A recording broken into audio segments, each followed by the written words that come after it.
Hey, it's Scott Petrak with another episode of the Brown Zone Coverage Podcast.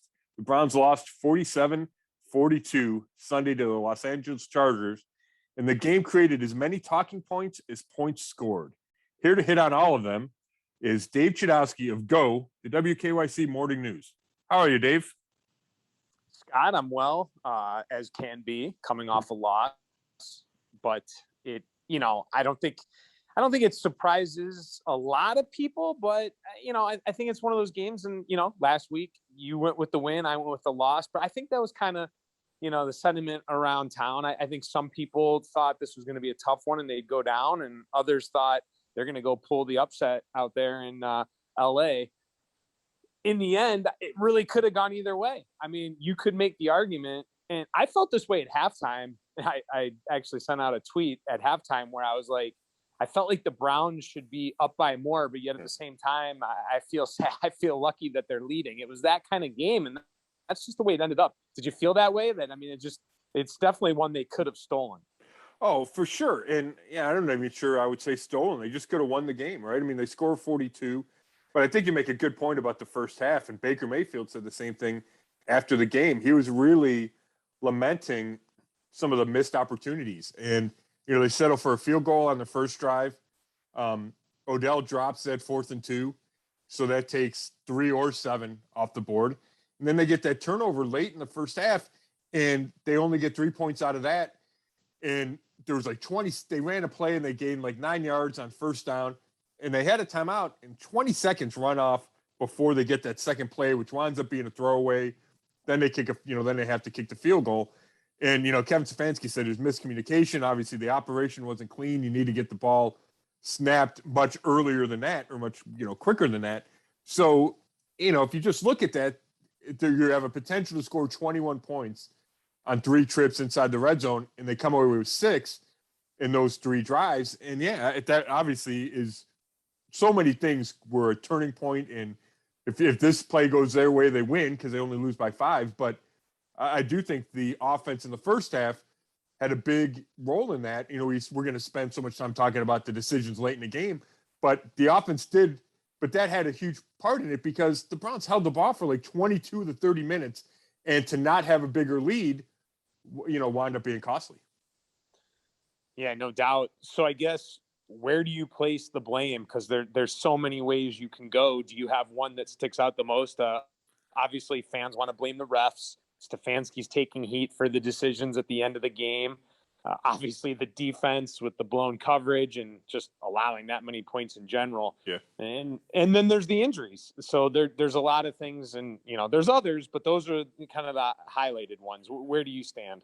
Yeah, I'd go with the defense, Chud. I mean, you give up 49, and there's a lot of reasons for it. Injuries played a part in giving up the 49. But if you take away those 2 busted coverages, the 72 and the 42-yard touchdowns from Justin Herbert to Mike Williams, it's a different game, right? And like I said, we could say that about a million things. But my point is, those are easily fixable and easily didn't have to happen, right? And that doesn't deal with, well, Jadeveon Clowney couldn't play and Denzel Ward left after 9 snaps or whatever that number was. It doesn't matter who's on the field. That can't happen and shouldn't happen. And so let me interrupt you real quick. Yeah, go ahead. Yeah. Keep your train of thought. I want to go right to this point. We had this conversation, though, in week 1 in a big game against Kansas City. You said the same thing. These are fixable things, a dropped punt, a fumble. Why is it that whenever we're in a big game like this where they could almost win, we're having to say that, well, these are easily fixable things? Well, why don't we fix them so we win them? Right. Well, I get what you're saying, but I think, first of all, I think that's how the NFL works. I think the Colts Monday night go, oh, if we fix this, we would have won. And pretty much right. Most teams that lose can say that. Now, I think in years past, the Browns couldn't always say that because it wasn't one thing here or one thing there. It was the other team is so much better than the Browns from a talent perspective and a coaching perspective. And now it's, well, the Browns are in position to win. Why didn't it happen? Great point. Now, that doesn't excuse the defensive miscues. And I'm not going to, eventually the buck always stops at the coaches, right? So all the Joe Woods haters can come back out. But, I mean, it's his safeties giving up those plays. And so it's not even the backup corners that had to be on the field. It's Grant Delpit coming down on a crossing route when he should have stayed deep for Mike Williams running a post. AJ Green's fully expecting Delpit to be there. And then the second touchdown to Williams in the second half there, the other deep one, John Johnson III says after the game, we're in split safety coverage. He goes, I expect another safety to be back there right where Williams ran to. And instead, Ronnie Harrison comes flying up the field because Herbert rolls right. He sees a guy running across. He comes up. Well, if you watch it, he's got to stay back, number one. Number two, I think Johnson's point makes sense because Johnson is clearly playing the leverage that forces Williams to go that way. Now, Johnson doesn't have anybody deep on the other side, right? From a defensive perspective, the left deep, nobody's there. So part of me says, well, why doesn't Johnson just run with Williams closer? And his answer is because he was expecting Harrison to be back there. So, these guys are guys that Joe Wood should be able to trust. And they had two big breakdowns in week 5, and that shouldn't happen. But I will say that that's not something that I expect to keep cropping up. That's something that should get fixed. But when we point to all these things, and yes, Stefanski said there's 1,000 reasons why they lost that game. But if I have to pick number one, that would be my number one. So you had an article, saw you put it out on Twitter. Coach Kevin Stefanski sick about calling draw on third down, says must put players in better position to succeed. And he explains other key call play decisions. That's your article. So that's a huge factor in this game. It really is, especially because I just love the way he comes out and goes for it on fourth down. And I love his aggressive play style and calling. And then at the end of the game, it's just like a 180. Yeah, it's interesting, Chud. And we spent a lot of time talking about that with Stefanski yesterday. And we're taping this Tuesday morning. So we talked to him Monday. And I felt like, Stefanski always has the answers when we ask him questions, right? He always kind of anticipates what we're going to ask and doesn't feel like he pauses much at all. He paused before he answered a couple of questions yesterday. And I'm sure he was expecting questions, but I think he was just trying to explain himself, make sure he explained himself how he wanted to. And your point about him normally being aggressive contrasted with that play call. And there was a play call in the first quarter on the Browns' first drive. He called a 3rd and 14 draw inside the red zone. And, there's a little bit of give up in those calls, maybe more than a little bit of give up. And I can, he had an explanation for it. But my point is, I think it is worth noting that feels so different than his normal approach, right? Go for it on fourth down, go for it for 2-point conversions. And I understand there's a difference, right? Like when he goes on fourth down, it's because he feels the situation is right? And him and the organization and their analytics people have all come to an agreement that if you're in 4th and X from the X yard line, it makes more sense to go for it. So he's already conditioned to do that.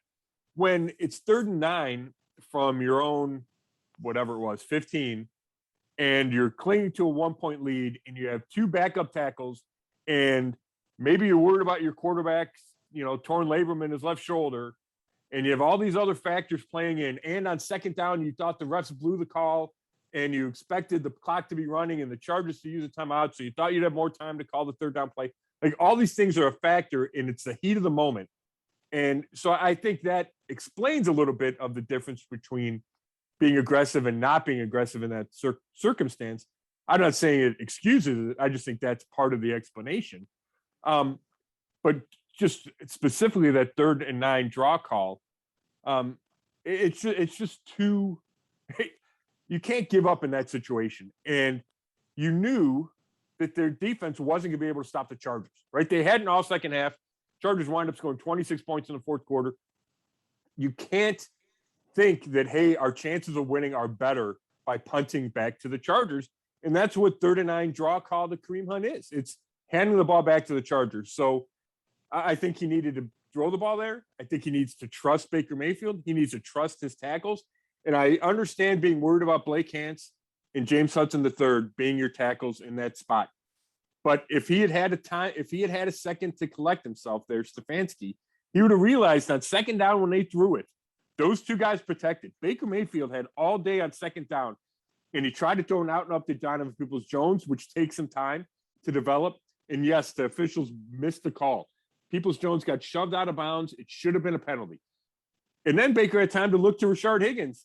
And so my point is the tackles held up. I think you had to trust in your tackles, trust in Baker Mayfield on 3rd and 9 there, because if you punted, you're probably going to lose the game. How about at the end when they they pushed Eckler into the end zone? You agree with that? I mean, that you got to get the time on the clock. I guess the only reason I'm asking, I'm not saying I disagree with it. Yeah. What I'm saying is there the philosophy of, hey, maybe try not to let him get in the end zone and try to kick a field goal where the guy's missed a couple extra points? Yeah, it's interesting, Chud. 5 years ago, I would have hated it. I mean, I remember, I forget whose Super Bowl it was. I want to say it's Holmgren coaching the Seahawks, probably against Pittsburgh. I could be wrong about that, where they let him score. And at the time, I thought, I just hated it. It felt so surrendering, right? That's not a word, but like, right, you're surrendering and play defense. And maybe they fumble, right? Maybe something wonky happens and you win the game that way, right? And you're winning the game, give yourself the chance to the end. Having said that, the numbers are clear that the guy's going to make a 22-yard field goal, whatever percentage that is, 95% of the time, whatever the number is. And the 2 extra points he missed were 33 yards, right? So this was an easier kick. I get that factored in, right? It's not like it's Justin Tucker where it's automatic. So I think you have to think twice about, okay, this guy has missed 2 extra points. I still think that was the right decision. I think you have a better, and it's all about win probability, right? That's what all the data is. Do we have a better probability going forward or punting? Do we have a better probability getting 7 points versus 3? I mean, that's what all these decisions are about. And not that the data is guaranteed to follow, right? I mean, it's just you have a bunch of numbers, it's big math and all that. So the point is, you have a better chance of winning if you get the ball back with a minute 30 down 5 than letting the guy kick the field goal when you're up 1. And I really believe that those numbers suggest that or tell you that. And I think it is the right thing. But it took me a while to get there because it feels wrong to let another team score. It does feel weird because you brought up a good point. There could be a fumble there. You never know what might happen. That said, the way they were walking all over the defense, I mean, it's something. I think there's a better chance that there'd be a missed field goal, even though the percentages say it, than the Browns. I just don't see them keeping them out of the end zone. So you might as well, that they're there. And let's be honest, Eckler wasn't even trying to score, which was funny. The Browns pushed him in. Well, that's the thing. If the other team doesn't want to score, right, then you kind of do what the other team doesn't want you to do. I mean, Staley thought that it was illegal what the Browns did. He said, no, if our guy's giving up, they're not allowed to put him in. And I haven't gotten clarification on the rule yet, but and it felt like Eckler was still moving his feet. So I think the Browns did the right thing, and I think they were in the right there. But I think if you're the coach, if you're Kevin Stefanski, you say, well, the other guy's not even trying to score. So obviously he thinks that's the best way to play this. Yeah, no doubt. Let's talk about the refs now. I mean, it was bad. It was bad. I don't want to put that as the reason they lost this game because there's so many, again, and they said it yesterday, don't put yourself in a position where the refs can cost you the game. There were some bad calls. One thing I want to get clear, though, there was one, I know some people were upset that Njoku got knocked down on the Hail Mary. Well, that evens out in my mind because the Browns knocked Thielen down last week, and you gave a great explanation of why that wasn't called. So I don't think that should have been called, but that doesn't excuse the other ones. There were multiple missed calls here. Yeah, there were. And I get the fans' frustration, and I get the players' frustration, right? There's some obvious calls that they blew, and I mentioned that Donovan Peoples-Jones one. It is a big call, right? We're not talking about 3rd and 9 draw if it's 1st and 10 and more time is off the clock. The A.J. Green pass interference against Mike Williams was a horrible call. The hands to the face of J.C. Treader was a bad call. They should have called that. Now, the holding is such an ambiguous call that you probably could have called offsetting there, but instead of 1st and 20, it's 1st and 10, even if they're offsetting. And then that changed how that drive went. So I get it. But I don't like blaming officials. I think that's weak. I like Kevin Stefanski's answer. We can't rely on the officials. We have to do it ourselves. You give a 49 points. I have a hard time blaming one official's call on the loss, or even two or three. And I also think we have to keep in mind that all the calls that Browns fans are complaining about, there are probably calls that the officials missed that helped the Browns, and nobody ever remembers those, right? That's just how it is as a fan base and how it is as a player. And, I'm not saying they always even out, but I think over a long haul, they do even out, right? Out there, the Browns, the officials don't have anything against the Browns. It's just they're human. They make bad calls.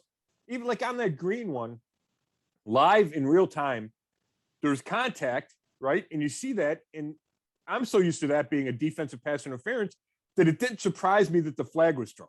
Now, of course, when you see the replay and it's slowed down, you're going, oh my gosh, how could that guy screw that up? Well, it's because they're big, tall, fast guys jumping, and there's a million things going on.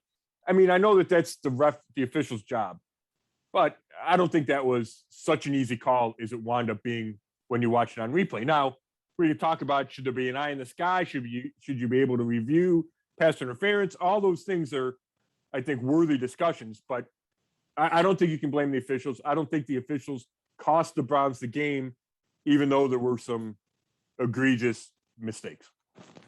How about that final drive? I got to be honest. Never do I feel like they're going to win a game right now in the 2-minute warning at the end against the Chiefs, now against the Chargers.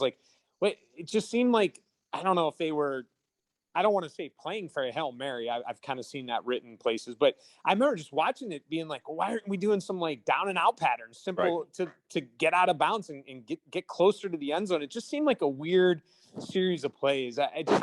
It felt like a blur, and it just never felt like it was going to work. Yeah, and I think this is a good topic, Chud. So I think the looming question is, well, do you not trust Baker Mayfield? So we'll get there in a second. But first is the actual play calls, and they run a hook to Higgins. It gets him 6 yards. He doesn't get out of bounds, and then Stefanski said that he called a route or play with 4 verticals, right, which means 4 receivers go deep down the field. You try to find the matchup you like. Well, Baker winds up dumping it off to Kareem Hunt. So the play call is to throw deep. Baker didn't see what he wanted to see. He dumps it off to Hunt. He winds up getting tackled short of the first down. So then Stefanski calls a play to get it to Hunt real quick because he says we need to pick up the first down. So all of a sudden, instead of on second down you gaining 15 or 20, it takes you 2 plays to gain 5, right? And now you're down to 26 seconds or whatever it was. So that's how it happened. And I don't, I didn't watch the all 22, so I don't know if Baker had somebody open on those or not on that one, 4 vertical route. But my point is, I don't think Stefanski was just saying we're going to dump it off. He was trying to push it. Circumstances changed, and all of a sudden, you get to the 46 and you throw it up into the end zone, 3 times. Now, Baker seemed to have Odell on a crossing pattern there on, I think it was first down from the 46. And maybe you get down to like the 35 of LA. And then there's, 15 seconds left and you can take a couple of more reasonable shots into the end zone. If he catches it. He dropped 1 ball, Chud. Guys drop balls. Your point is taken. Wait a minute. Fourth down drop. It was a 4th down drop. I get it. He should have caught it. That was awful. It's a bad drop. Okay. They only threw it to him 3 times. But right. So it could have been better, right? The mechanics of the drive could have been better. You'd like to see him get way closer than a Hail Mary, right? Which is what they wound up doing a couple of times there at the end. Just kind of throw it up in the end zone. You're right that there should not have been a penalty thrown on the Hail Mary. Even if, first of all, I think they just kind of ran into each other. There's a bunch of bodies and they all fell down. But it's got to be a really obvious call for there to be a penalty on a Hail Mary.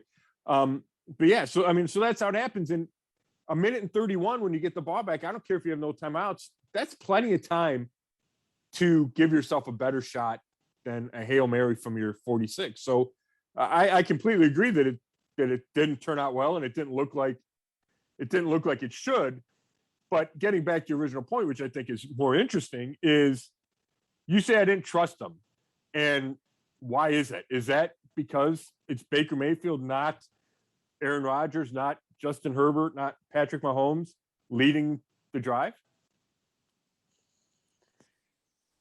Are you asking me? Yes. If so, ask that question again, because this is an interesting topic. Yeah. So you said I didn't trust them to score, right? You didn't think the Browns are going to come back to win that game. Correct. Right. Right. Yeah. So why did you not trust them because Baker Mayfield's a quarterback? Oh man, I don't think it just hinges completely on that. I just know from what I've seen, for whatever reason, in the 2-minute drill, I believe this is. All right, I think I'm going to sum it up this way: when defenses know the Browns aren't going to kill you with the running game, it's a lot easier to stop the Browns, and that's ultimately what happens in the 2-minute drill. We saw it in Kansas City. We've seen it now, and I'm not saying it's never worked in the past. And no, I am not going to put it all on Baker Mayfield, but I do believe that it goes back to my point that I have originally made. Yes, I have said that when you have an elite quarterback like Aaron Rodgers or Tom Brady or Patrick Mahomes or now Josh Allen or somebody of that nature, I believe that you feel more confident. I guess my confidence in the end of the game with Baker isn't just quite there yet. So, but I'm not completely putting it all on him because, again, and you just went through it, some of the play calls were questionable. So it's not all on him. But yeah, I guess maybe that's how I feel. I mean, am I wrong? No, you're not, and I completely understand that. Now, Baker's led game-winning drives before. I looked up the stat yesterday. I think it's 6 game-winning drives in the fourth quarter when they were losing. Not always at the end, but just in the fourth quarter. Which is significant, right? The game's on the line throughout the fourth quarter. 6 over 50 starts isn't, whatever. And let me, and we're going to get to, I put out a tweet yesterday that, it's funny. I don't tweet a ton. I do here and there. And I've put out tweets before where I feel like, hey, that's pretty funny. That's going to get some attention. I wonder what people might say to that. And there's like nothing. And then I put out this simple thing yesterday, just because I saw a little bit of action on Twitter. I think some national people were going after Baker. And I know that it's out there, and it's pretty much out there every week, right? But basically, my gist to my and I can get the exact wordage of it here in a second. But basically, I said, for those of you tired of criticism Baker Mayfield gets, it will go away when they win big games, and they do so by Baker leading them to victory on the final drive. And there's gotten a ton of reaction, and I'd say it's split. A lot of people agree, and a lot of people don't. Now, the haters and people that don't like what you write, they're much louder, right? Yeah. And some of them make good points. And your point there is that he has come back to win games in the fourth quarter, no doubt. My point was simply that when the national eyes are on big games like this, not against the Bengals, who you're supposed to beat anyway. Listen, I'm not walking away from a Bengals win. Now they're getting better, but I usually don't typically walk away from a Bengals game going, oh, wow, we pulled it out in the fourth quarter and we beat the Bengals. Well, no, I want to beat the Bengals by 2 or 3 touchdowns. Obviously, it's the NFL. That doesn't always happen, but I'm trying to make a point. Yeah. So the national people have their eyes on games like Kansas City when you have the top announcers there. Games like this in LA where it's 2, great teams going at it. So my point is not like with 8 minutes left in the fourth quarter. What I'm trying to point out is that you will quiet the criticism when you are able to lead your team to victory when the pressure is on in the big moments in big games on that final drive. So that's what I was talking about on that tweet. You do make a good point, though, that he has won games in the fourth quarter. Listen, Baker Mayfield's turning this franchise around. No doubt about it. I have no problem with them drafting him. I am a Baker Mayfield fan. I think he has done an outstanding job, but there's still one more step to take before you can put him in the names of those other guys. And that's ultimately how you are going to win a Super Bowl, I believe. Yeah, I mean, I think you're 100% correct, Chud. And before the season, we talked about, okay, how do they get where they want to go? And it's Baker plays well in the biggest moments of the biggest games, right? I have a hard time coming up with a formula that the Browns can get to the Super Bowl and win the Super Bowl without Baker playing great, right? And not great all season, but great against the Ravens, great against the Chargers, great in the playoffs. That's just how this league works, especially when you're going to be going up against great quarterbacks like Patrick Mahomes and Josh Allen and Justin Herbert and Lamar Jackson, right? They're going to score points. Your quarterback's got to score points. Your quarterback's got to do it at the end of the game. I just think that's reality. So, yeah, Baker still needs to prove that. Now, when I quote that stat, it's to say that it's not like he's never done it, right?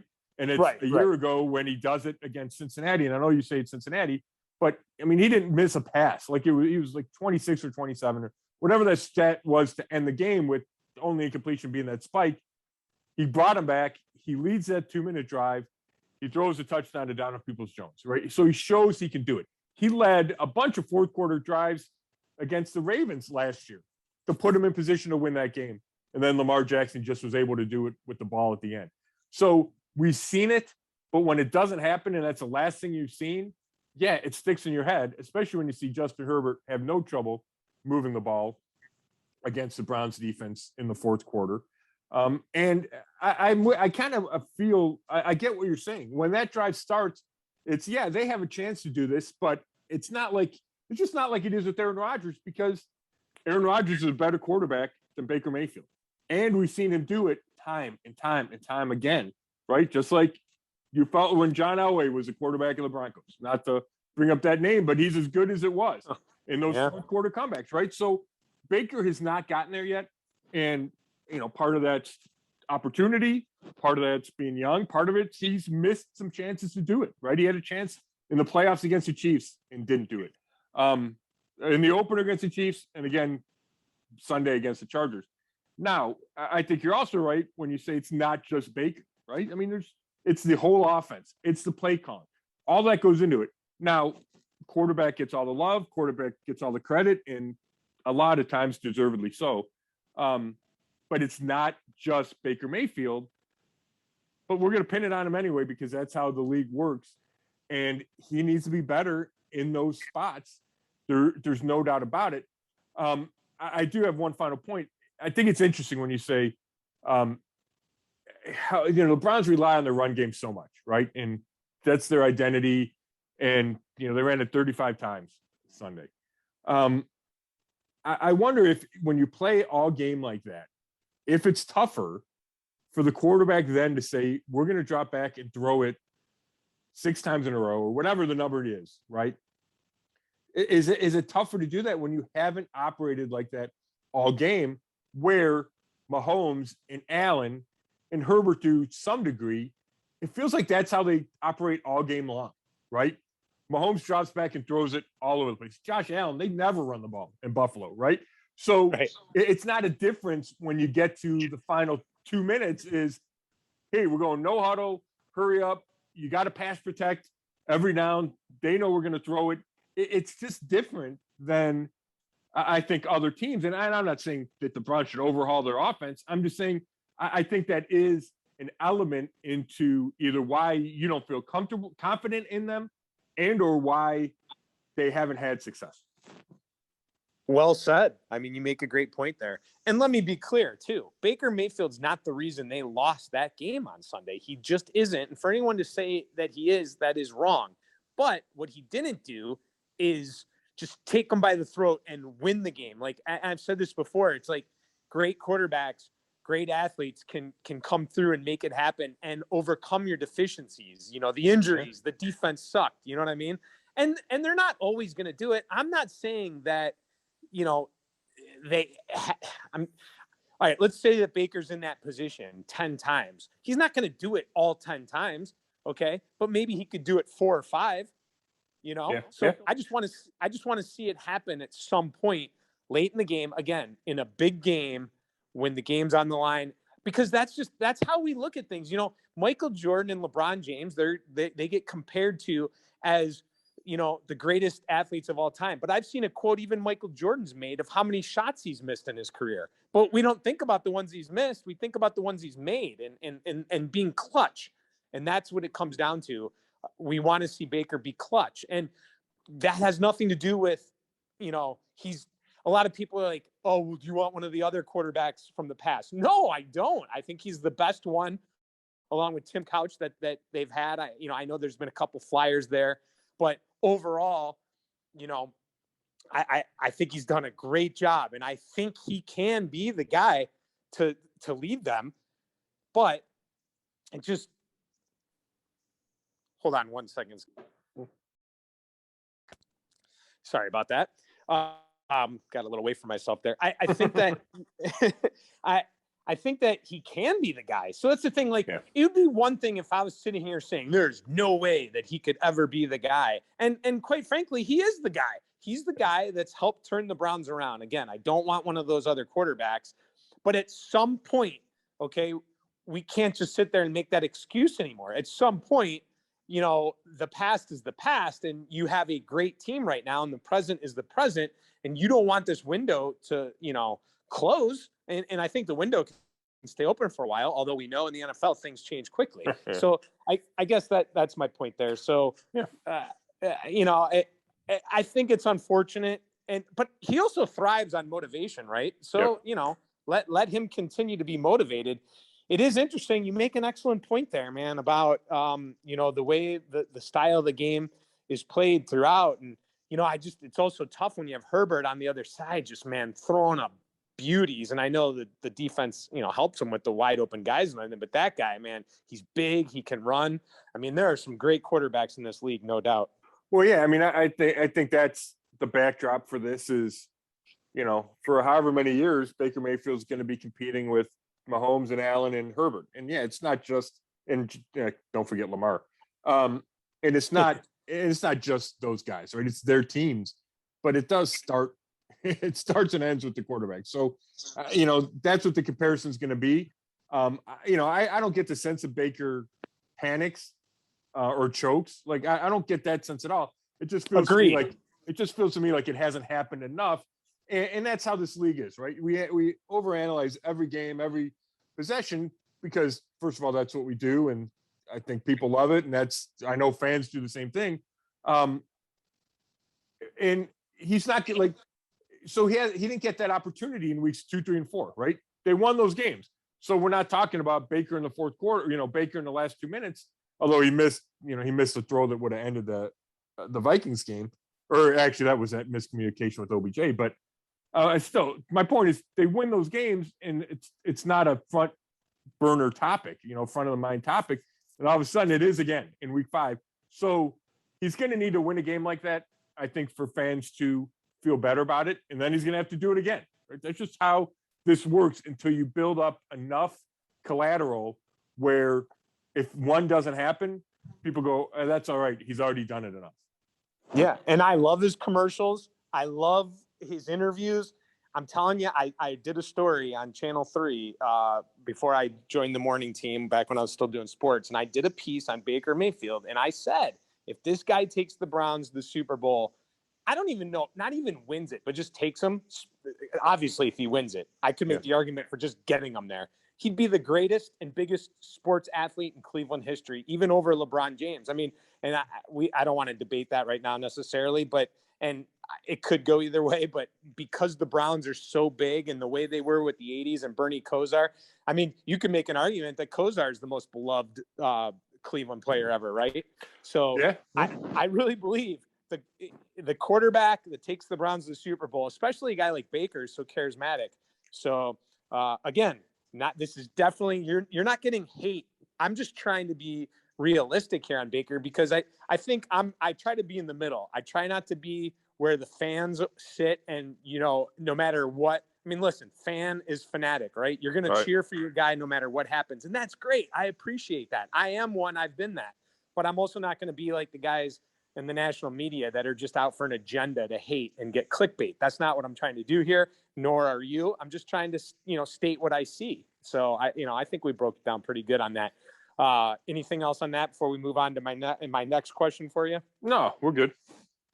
Dude, I mean, OBJ, come on. You cannot excuse that drop. Listen, we see these one-handed catches and, he looks so great in practice. But what are we talking about? Last week, we're talking about miscommunication. This week, we're talking about a drop pass. What's it going to be this week? I think it'll probably be 8 catches for 125 yards and 2 touchdowns, Chud. How much you want to put on that? Yeah, he should have caught the ball, right? I mean, there's no two ways around it. He should have caught it. If you want to make excuses for OBJ, and I can't, but I'm going to say it anyway. Baker waits to get him the ball. Baker looks to Hunt first. OBJ is open. By the time Baker turns to OBJ, he's already he was worried about running into coverage, so he takes his eyes to the defense and takes him back. He sees the ball. He should have caught it. I'm just saying it wasn't in perfect rhythm. It shouldn't have to be in perfect rhythm. I'm just saying that's how the play played out. Should have caught it. Cost the Browns at least 3 points. Now, I also say guys drop passes in this league all the time. Every receiver drops passes. Jarvis has great hands. He drops passes. It happens. Kareem Hunt dropped a third down pass the other day on Sunday on that, I think it was a 2-minute drive to end the first half. Now, it was a hard pass. It wasn't a great catch. It probably wouldn't have changed how the first half ended. Nobody's complaining when the ball hits Kareem in the hands. Not the same play. I'm just using that as an example. It's OBJ. Everybody gets up in arms. I get it. It was a huge drop. He should have caught the ball. You also have to throw the ball to OBJ more than 3 times. Now, I know the Browns are running it great. I know David Njoku caught 7 passes. Baker still threw it 32 times, I think. I think it's 23 for 32. Nice bounce back for Baker, by the way. That should have been included in the Baker discussion. We killed him after the Vikings game, rightfully so, because he was 45% completions, bounced back, threw it well, a lot of completions. I feel better about Baker moving forward with the partially torn labrum in the shoulder. I think unless he gets another big hit, we can put that to the side. Even though I think it is real and I think it does affect him, but I like the fact that he played well with the shoulder injury, and I think that gives him confidence and allows him to continue to play well. Back to OBJ, should have caught it, but you need to throw him the ball more than 3 times. And whether that's Baker not looking to him enough because he's worried about forcing him the ball because of all that criticism he's taken in the past, if it's Kevin Stefanski not calling enough plays specifically to get Odell the ball, he's too good to only get 3 targets. And it feels wrong saying that given that they scored 42, right? Like they scored 42, so Stefanski called a hell of a game. But if you take a step back, Odell needs more than 3 targets. All right, I'll let you have that, and I'm gonna wait. I'm gonna wait another week or so to keep talking about Odell. We're gonna give him a pass on that, and we'll see if he can bounce back and get it done against Arizona in the future here. But at some point, I mean, I saw someone put a tweet out the other day. Like, I don't know. Do you have it in front of you? Like, I think how many games he's been with the Browns, and he only has 2 over 100 yards. There's some stat. Yeah. So that's my assignment. That's my assignment to you, student Petrak. Oh so I want. No, I mean, I want to say he's played 25 games with the Browns, so 2 out of 25 is a bad ratio. But I don't want to. We got to. I know, but just real quick, let me just say, Baker missed him a ton against the Vikings and didn't throw them against the Chargers. I don't think either of those is Odell's fault. The drop is, but the rest of it's not his fault. Yeah. Well, and let's look up that number too, because I don't want to just take glancing off of what I saw on Twitter, sure. And it was real quick in passing. But between the two of us, let's look that up and see how many 100-yard receiving games he has. At the same point, though, you know, it goes back to that. Is there something there with the chemistry with them? Why isn't he getting more thrown to him? And then when he is getting the ball thrown to him, there's miscommunication. So there's definitely still something there. We'll let it work out. Let's not jump to it yet. Let's give Odell a little bit more time, and we'll keep talking about that as the weeks go on. I will say this, though, man, entertaining game, Scott. I mean, you know, the one thing I'll say, the Browns, and Kareem Hunt said it yesterday, they have proven to me they can play with anybody in the NFL. It's just a matter of, you know, getting that win at the very end. But, you know, and again, we've always said in the past, at least they're there now. That there's no doubt they could beat anybody. Now, would I pick them to beat the Bills in the AFC Championship game? I don't know about that, but I definitely think they can stand with anybody. Yeah, and I think that's why expectations are so high, Chud, is because everyone feels like, yeah, they're good enough, and they are good enough. And we've seen that. We saw it against the Chiefs in Week 1. We saw it against the Chargers Sunday. They're good enough to win these games. It's just a matter of how many are they going to win, and then what happens when, I'm assuming they get to the playoffs, right? I mean, that's where we are with this team now, and I think that's fair. I also think it's a little sad. It's probably not the best word, but that's what I'm going with.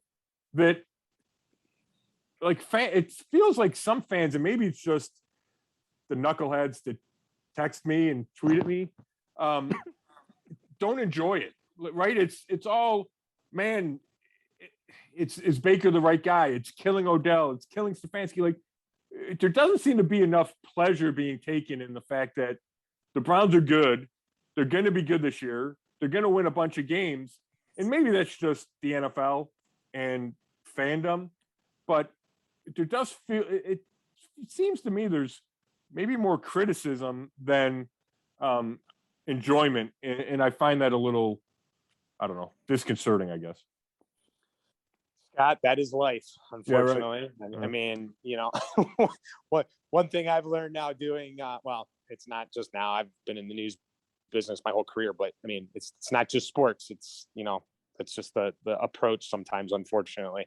Yeah. But moving on. Hey, I don't have time to get into it now because Sure. I want to get into it. But remind me next week. I want to talk about my theory with fourth downs in the NFL, and I want to take it back to the playoff game last year against Kansas City. But okay, running out of time. But I definitely you real quick. We are seeing teams going for it on fourth down way more than ever, right? Oh, for sure. And it's young coaches it's coaches who accept analytics and accept the data and that win probability. And that's what it boils down to. Yeah. I want to talk more about that next week, but sure. All right. We always like to get to injuries. Obviously. Wow. I mean, you look at the Browns print out their post-game notes, right? And you go down the list and it was Denzel Ward, Greedy Williams, Jack Conklin, JOK, Stewart. I mean, it's, where are we at injury wise right now? Yeah, I wish I had more definitive answers. Stefanski, said he didn't have the MRIs back. Sounded concerned to me when he was asked if any of them could be long-term. I don't want to speculate who that might be. All I'll tell you is any injury is troublesome, but the fact that they're key positions is even more troublesome. So corner is as key a position as you get outside of quarterback, and Greg Newsome, Denzel Ward, Greedy Williams, all dealing with injuries. Now, Newsome should be back, whether it's this week or next week. So that's good. It's not a long-term thing. Denzel, it's a neck. He started the game, played, made a tackle, was nothing weird about the tackle, but came up kind of like moving his neck around like you do if you sleep funny, and then left the game one play later. So it had bothered him in practice. Hopefully it's something that can be dealt with and he can play through it. Greedy was in and out of that game, dealing with the shoulder. Hopefully it's not the same shoulder, but we don't know. Left tackle, right tackle, right? Wills will be back at some point. It could be this week. Conklin's been dealing with the knee injury. It crops up in the fourth quarter. That one is concerning because, if it's a knee injury that requires surgery, who knows how much time. I'm not saying it will require surgery, but he's a guy that's real important, right? Played at all-pro level last year, was an all-pro. And then the other one that I think you have to pay attention to is Jadeveon Clowney. He was supposed to play through the elbow injury, right? He didn't practice a couple days last week because of an elbow, and then gets to warm up and his knee's bugging him, and that's why he doesn't play. It's because of the knee. Now, that's not what limited him in practice. So for the knee to crop up like that, and he's had knee surgeries before, we know he's had a long injury history. It feels like that's something that the Browns are going to have to monitor every week and kind of have a little bit of doubt going into game day. Is the knee going to be okay? Right? Because they didn't, that wasn't even expected to be a problem Sunday. And then all of a sudden he can't play because of it. So, and he's the key, right? Defensive end is a huge thing. He's supposed to be your bookend to Myles Garrett. He'd been playing really well. That defensive line dominated the last couple of weeks. So all those are worth keeping an eye on, and all of those are concerning because they're such important players in important positions. All right, you ready to move on to the Cardinals? Yep. Here we go. Arizona Cardinals, the only unbeaten team in the NFL, come to Cleveland. 4:05 starts. God, there's something about, and I've mentioned this before, obviously primetime games are so special regardless of what night it's on. I mean, it seems like Sunday night's the big deal now. Sure. Monday night football throughout our history so big. Thursday night football, just primetime games. But there's something about that 4:00 game on Sunday that I will always love. It just always seems like that's a big deal as well. And especially when, it gets darker earlier and the lights come on and it starts getting a little colder, and it's still not going to be cold. It's going to be in the 60s, but you get what I'm saying, man. This feels like a big game, and I love that feeling. And, here we go. They have a chance to hand Arizona their first loss. Yeah, I'm with you. And I think the sun going down and it getting dark does add to the atmosphere. There's no doubt. For me, it's a balance between you get to sleep in versus you're writing on deadline a little more, right? So I got to weigh those two factors from a selfish standpoint. But yeah, I mean, it's a big game, right? I mean, the Browns are who they are. Arizona's 5-0. I think they're the only unbeaten team in the league. Kyler Murray is way exceeding my expectations. I thought he was too short and too unorthodox to succeed in this league, and he certainly feels like he's proven me wrong. He's leading the league in completion percentage at 75%. And it's not like he dinks and dunks it. I mean, he scrambles and then heaves it down the field. He's a really good deep thrower. He's got targets. DeAndre Hopkins and Rondale Moore, the rookie out of Purdue, is short but really electric. Christian Kirk. AJ Green. Thank you. Oh my gosh, I almost forgot AJ Green. AJ Green, who seems like his career's been resurrected. On defense, they got Chandler Jones and J.J. Watt up front, and Isaiah Simmons, starting to play well in that kind of hybrid linebacker role, and Budda Baker. I mean, they got players. So it's definitely going to be a challenge. And, obviously 5-0 is all you need to say. Yeah, and it's not just 5-0. I mean, yeah, one of the wins was against the Jags, but here we go. They beat the Titans. They handed the Titans their lunch in week 1, 30-13. They beat the Vikings 34-33. Then they beat the Jags. They beat the Rams. That's one of the more impressive wins in the NFL this season, I think, 37-20 over the Rams.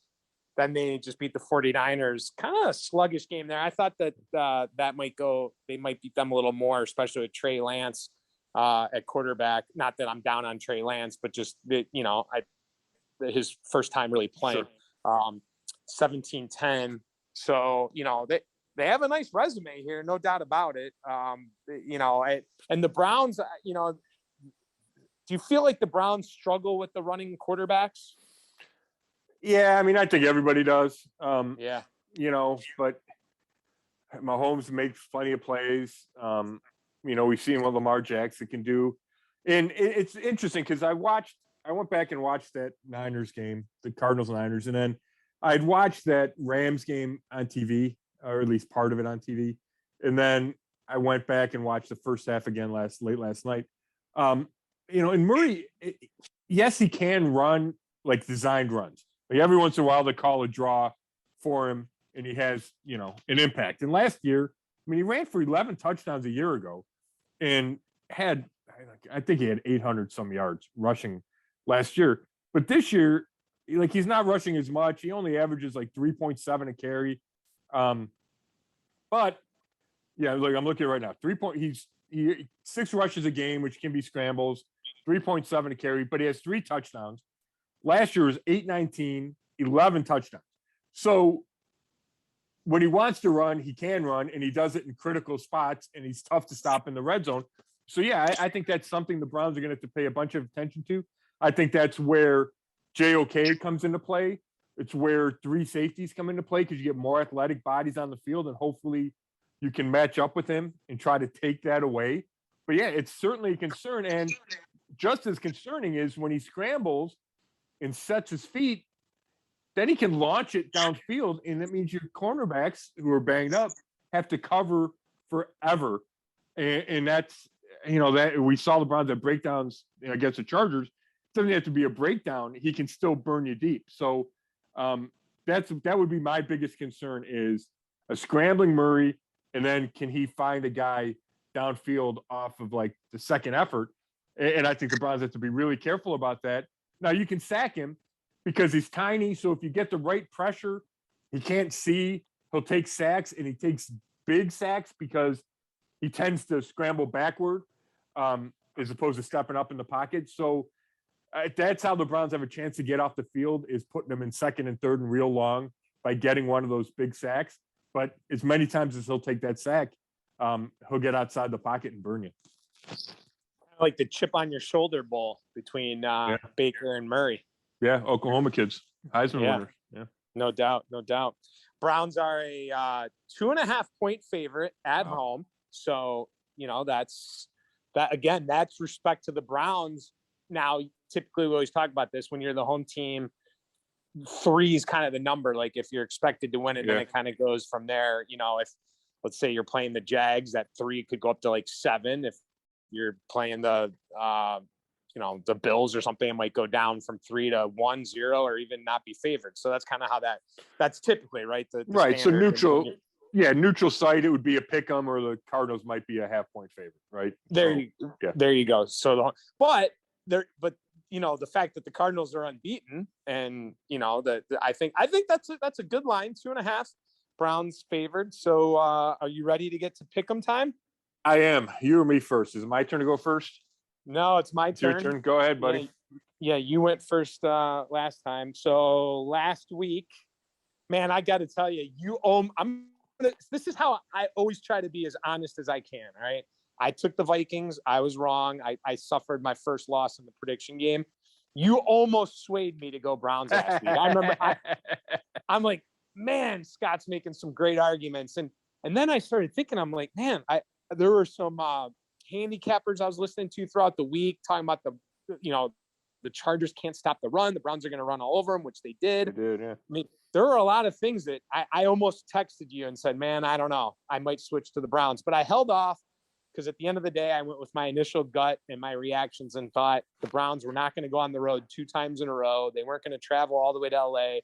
I mean, it had a ton of fans there, right? I mean, wow, it sounded loud for the Browns. But at the end of the day, I stuck with my guns. I went with L.A., and now we are both 4-1 on the season. So I will go first. And I also stick with a lot of the same things when I make picks. Cardinals, man, they're going to be flying now across country to Cleveland. All right. I also like the 4 o'clock. Like, I think the Browns are going to, I think Stefanski's going to rally the troops. And I just think that the way the NFL is going, you can't just pick an undefeated team to win every week. You kind of made that point last week. Yep. I just think the way the NFL is going, this just smells like a Browns win. I think Stefanski is going to come up with a game plan to pull this one out, and they have never lost 2 straight games with Kevin Stefanski as the head coach. I am going your Browns 34, Arizona 31. Wow. I like a lot of those reasons, Chud. I really do. The undefeated eventually going to lose, making a trip. They played back-to-back division games. I like the Stefanski hasn't lost 2 in a row. All those things, all those factors. I think, when you look at the kind of 3-game stretch, Vikings, Chargers, Cardinals, kind of think the Browns are going to go 2-1 in that stretch, which means they have to win this game. I will say we always give ourselves the out that it's early in the week. I do need to see the injury situation, right? If we get to Sunday or Friday, whatever, and we think that the Browns are down to, AJ Green and somebody who's not even on the roster right now, a corner, okay, we might have to reconsider. Depending, if you're going backup tackles to start on both sides, might have to reconsider. But right now, thinking that, most of these guys will play, I'm going to go the Browns. I think it's going to be close. I did not look up the spread until you told me. So that did not factor into what I was going to go with as a pick. But I'm going to go Browns 28-27. I think it's 3 weeks in a row I picked a real close game. I just feel like that's how the league works, but I feel like that's kind of where the Browns are. I feel Arizona's going to be able to score. Maybe not as much like I thought about going in the 30s. This feels like a compromise to me. But I like the Browns' bounce back factor, and I like them being at home. And I think this is a game, if you're going to be the team we think the Browns are going to be, then this is a game they probably win. Not that, if they drop to 3-3, they could still go on a run and get to 12-5 or 11-6. Like, I think that's completely possible. This might be the toughest stretch of their schedule. Having said that, it feels like a game that, they have something to prove and they need to bounce back. So I'm going 28-27. I think it'll be another close game. I think it'll be another exciting game. Boy, the way you were talking, I thought you were going to pull one of those everything is leaning towards the Browns, and then you go, but the Cardinals are going to win. I know. I mean, you played that well. Yeah, I mean, part of me, I don't know. It's weird. You think ahead, last week, like I thought they'd win last week, but you think ahead, okay, if they beat the Chargers, maybe they lose the Cardinals. If they lose the Cardinals, or lose to the Chargers, maybe they beat the Cardinals. I kind of play that game with myself. The Cardinals obviously only scored 17 against the 49ers, so they can be limited. There's just there's concerns, and a lot of them are injury factors, right? That's the biggest concern to me is how healthy are the Browns going to be. The other one is, you talk about Stefanski not losing 2 in a row, and that is true. And there's a lot to be said for that. And I think his coaching style is perfect for that. Guys, hit the reset button and come out and they correct their mistakes and they play better the next week. So I think all those are a factor, and that is a factor in me picking them to win. There's no doubt. But that streak's going to come to an end at some point, right? They're never going to not lose 2 games. And playing an undefeated team with a bunch of injuries, it could be the time that streak ends. But I'm not going to say it. I'm going to go with the Browns in another close one. Yeah, and that's kind of why I picked the Browns to lose in Minnesota. I wanted them to prove to me they could win a game like that on the road, and they did. Well, now the other team's got to prove that Stefanski's beatable twice in a row. Right. Agreed. At some point it's going to happen, but I'm not going to predict it until it does. So I think even with the injuries, he finds a way to come up with a defensive game plan. They come together and they figure out a way. Now, obviously, we're both picking close games. You're a point. I'm 3 points. I don't disagree with you. It could easily be in the 20s, but you know what? It could be even higher than that if we end up with a game like last week. I mean, it's not crazy to think both these offenses could do that. But before I go, and the word "go," that's our morning show, is "go" on Channel 3 in the mornings. And we just had Al Roker on this morning, Tuesday morning. We always have Al on Tuesdays. And he always does the same "Go Team Assemble" with all of us. And we had shirts, and we had a shirt specially made for Al this morning. And it lives on social media right now if you want to check that out. But Scott, I'll see what I can do about getting you a shirt. That would be fantastic. I would appreciate that, Chud. You can wear the free swag I can get. Yeah. You can wear it in the morning when you're eating your Petrak Pebbles and getting ready for the long day in Berea that you have. I appreciate that. Yeah, right before we go, just real quick, I think you make an interesting point about I think it's hard to try to tell where these games are going to land from a scoring standpoint, right? And I know there's an over-under out there. I don't know what it is. I assume it's pretty high. I guess in the 50s. 50.5. 50.5, okay. But it's tough because there's so many obviously so many factors, blah, blah, blah. But, you watch the Browns do what they can do. You know they can score. You also know that they can slow down a game. And I think that's what they'll try to do against Arizona is run it a bunch, slow down the game, keep the ball out of Kyler Murray's hands. And all of a sudden, if you get a couple of third down sacks and a couple of punts, that's when the scoring comes down, right? And that's kind of how I see Stefanski wanting to play this game is slow it down, shrink the number of possessions. Now, they might score in every possession, but if you shrink them, all of a sudden you got a game that's in the 20s as opposed to the 30s or 40s. So that's my final thought. Chud, I appreciate you being here again. We'll do this next week, and we'll see if we got this one right. Okay? Love it. Sounds like a plan. Go Brownies Sunday. Thanks, Chud. Thanks for everybody listening. This has been the latest episode of the Brown Zone Coverage Podcast, and you can read all my articles on brownzone.com. Thanks a lot.